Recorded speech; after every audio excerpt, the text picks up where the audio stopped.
behind lock and key.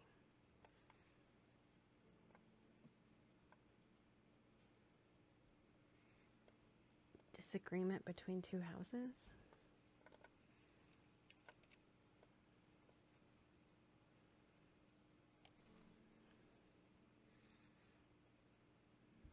The Twinnings?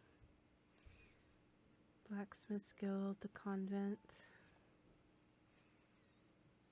Hey, Strange Horticulture. I just fucking realized that.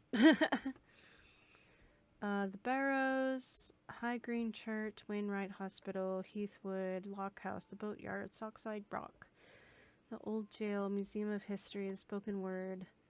Oh, that could also have been a church. Or whatever. Keystone Manor, Market Square, the Twinnings, the Hall, Undermere Station, the Pit, Mossy Wood, Galfrey's Terrace, the Marybelle, the Bleak Stones, Calgarth Hall, Wordsworth Library, Jacob's Folly, Undermere Church, Strange Antiquities, Royston Farm, the Courtyard, and the Eye.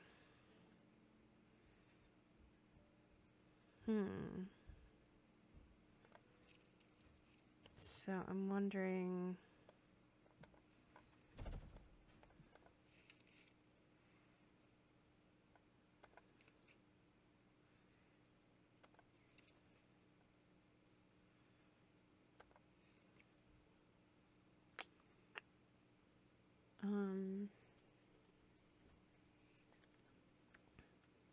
Snow, Blessings, Horned God, Rebirth, Triple Goddess, which is not, which sign? Okay, so I'm not finding like a symbol for like locked.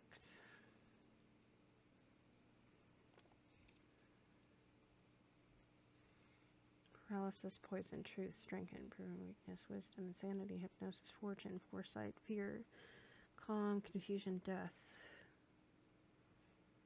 Okay. This one is going to take a little bit more. What's this? Althomic. These fields are not fully understood despite attempts to study them over the years. Okay. You.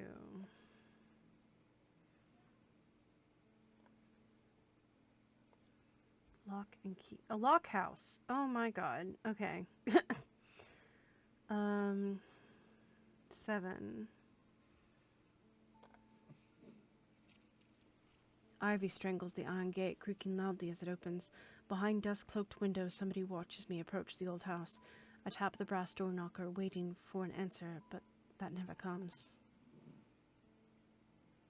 But I did it. Eli, you're back. Well, the shop is still standing. That's something. Say what you will about Undermere, but this town is never quiet for long. I leave for a few days and suddenly everyone's talking about ravens and curses. I'm going to need to find Verona and get up to speed on what's going on. At least I didn't come away from Ravenglass empty-handed. I can always rely on quiet Susan to unearth an interesting trinket or two.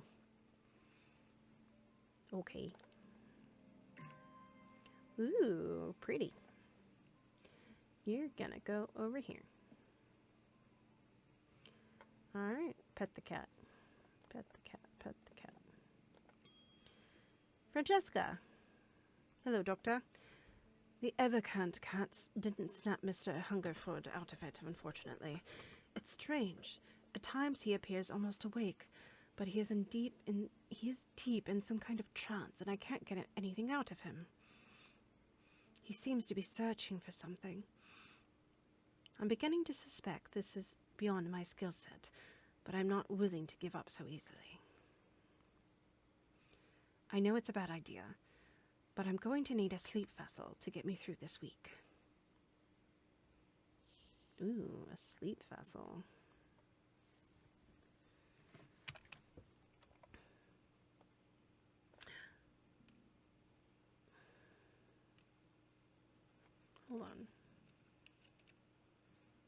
Lock and key.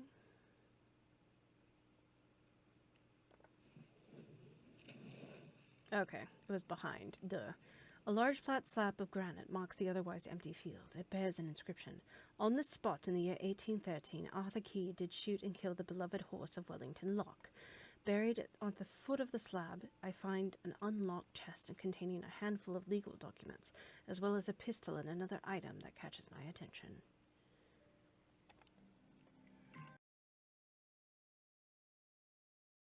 Cool. You're going over here. You need a sleep vessel. Sleep vessel. The 6 points of a sleep vessel are said to represent the 6 thaumic disciplines: Selenic, Dradic, Nautic, Derunic, Wisic, and Mentic. They help people to stay awake beyond any natural limits by storing their fatigue. Over time and repeated use, they become more and more difficult to handle, as though the undreamed nightmares within are beginning to seep out. Okay, so it's 6-pointed. This is 6-pointed. Yeah. This item has 6 points. Closer inspection reveals the darkness inside. The darkness of all the stored nightmares. A resonance compass will point towards nearby resonant objects, and only objects that can be detected in this way. Resonant objects are highly prized by both by thaumaturges and those who collect occult curiosities. Alright, you go up here.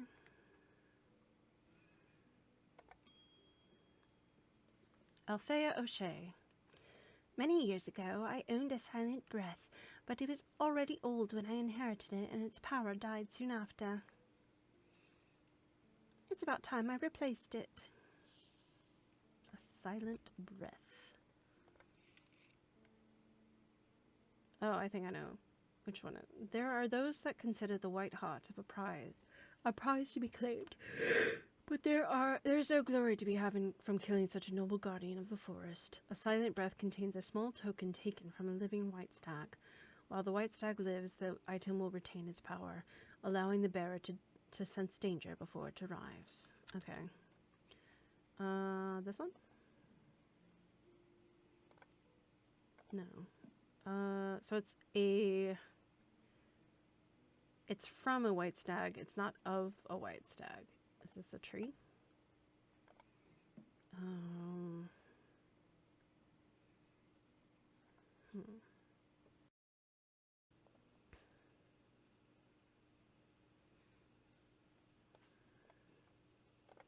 No, that's what I thought.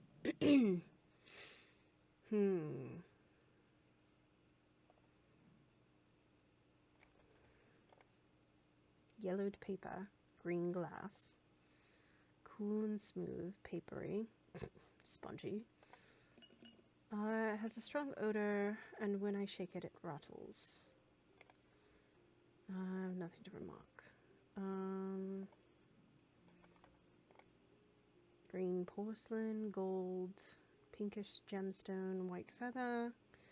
Cool and smooth, soft.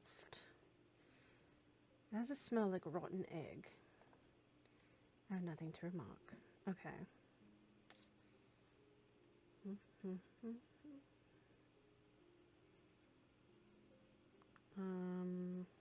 I don't think it's this one.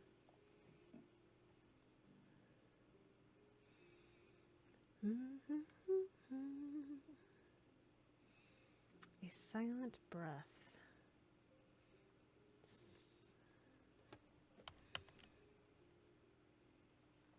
Contains a small token from a living white stag. While the stag lives, the item will retain its power. So, a token taken from a white stag.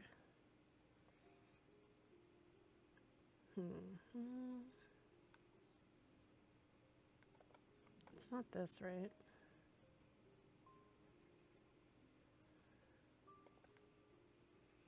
It's stone, which is not a white stag.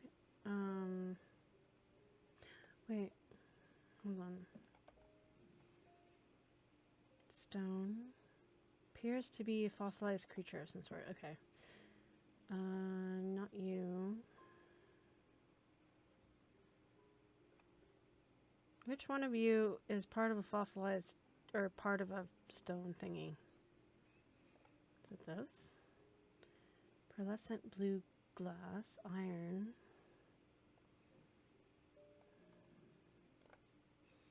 Cool and smooth, surprisingly warm. Nothing to remark. Okay.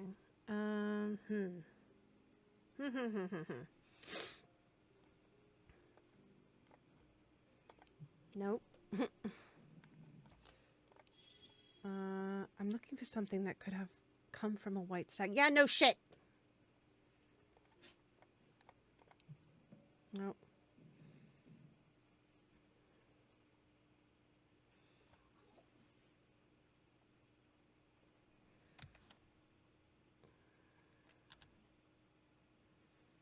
Is it like something with fur?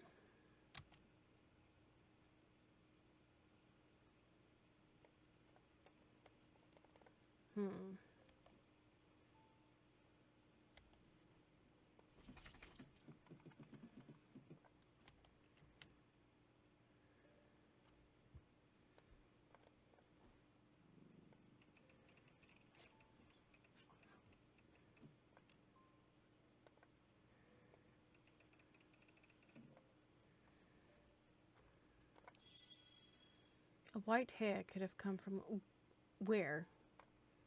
Where are their white hairs?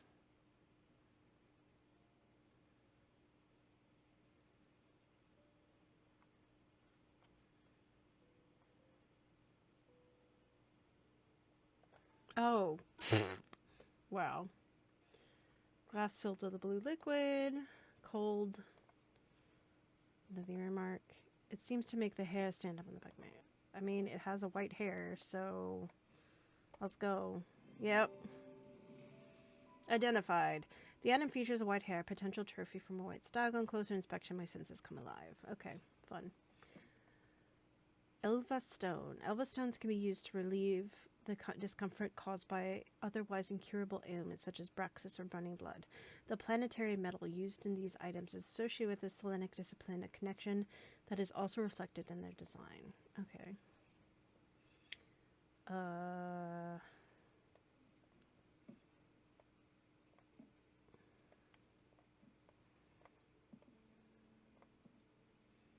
mean, I could start putting these here. Just like all the ones that are...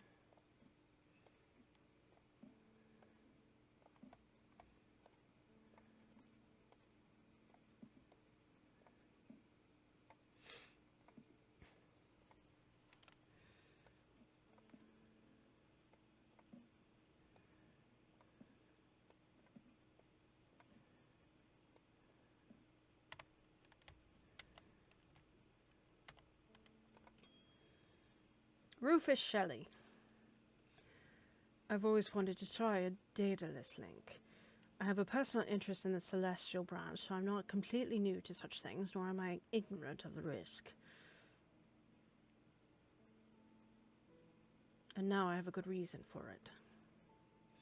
I need to take care of some roof repairs, and this would seem the safest way to approach it. A daedalus link.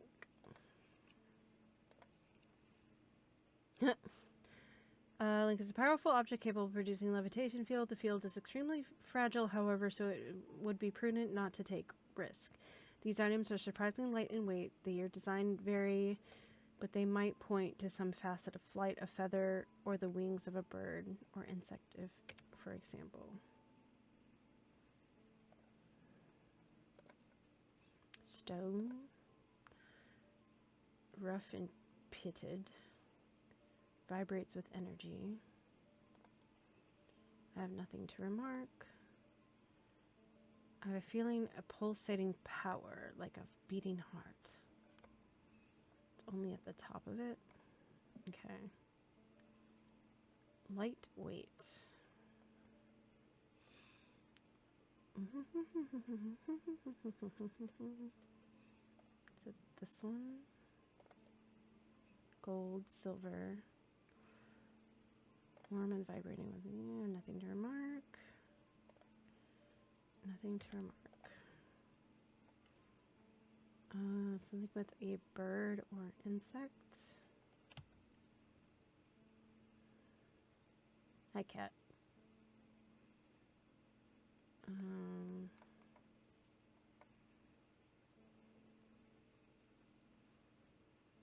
I mean, there's a bird.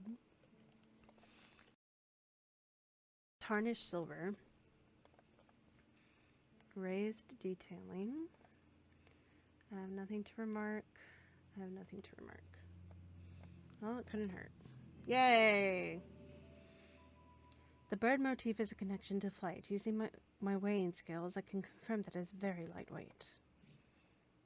The Cusick Purifier. A small topaz gemstone known as the Eye is placed in a strong-smelling liquid, usually some potent barley spirit or vinegar. Small tokens such as rings or amulets, perhaps, submerged in liquid and left for a full cycle of the moon, are cleansed of simple imbued curses or hexes. Of course, there is a limit to the effectiveness of this process. Fascinating. Edmund Bishop. Welcome back, sir. The ravens are back, I see. Looks like it's going to be worse this time. After speaking to Verona, I've come to extend an open invitation to visit Glaiston Castle. My family has lived there for generations, and I know there are artifacts that would be of use to you gathering dust in hidden corners.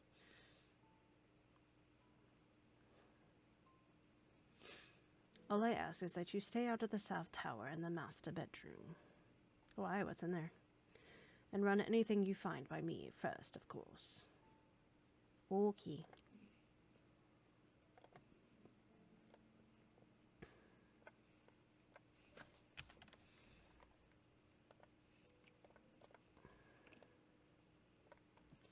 So, is this one and this one? Here's something to get you started. Walk past the main staircase and turn left. Follow that corridor down to the end and go through the door to the left. There is a small plinth in the corner of that room with an item on it that you are welcome to. I never did like it anyway. Oh, that's cool. Mars in winter, rising in summer. Huh. So, walk past the main staircase, which I think is this one, right? And turn down and turn left. Follow that corridor down to the end and go through the door on the left. There's a small plinth in the corner of that room. Okay. So, we have to go to Glaiston Castle now. Oh, cool. Just go here. The plinth is not hard to spot in the corner of the room next to the small writing desk. A glass jar houses the object mentioned in Edmund's note. As I gather the item and turn to leave, my eyes drawn to a green book on the desk. The author's name is of particular interest. I pick it up and find Edmund on my way out, who encourages me to take it with me. I try to insist on paying for it at least, but he won't entertain the idea. Ooh, gems. Oh, nice. Cool. Eli White. Alright, so my dude, did he write this one too? No, Quentin Holmes did. Okay. Why can I open that one and not this one? Okay. And then you are a thing, you can go over here. Yeah. Let's end the day. At the end of a long passageway, after days spent clearing away dangerous rockfalls, the duo came upon a chamber. In it, they found a small stone tomb, too small to contain human remains. Oh, this is babies.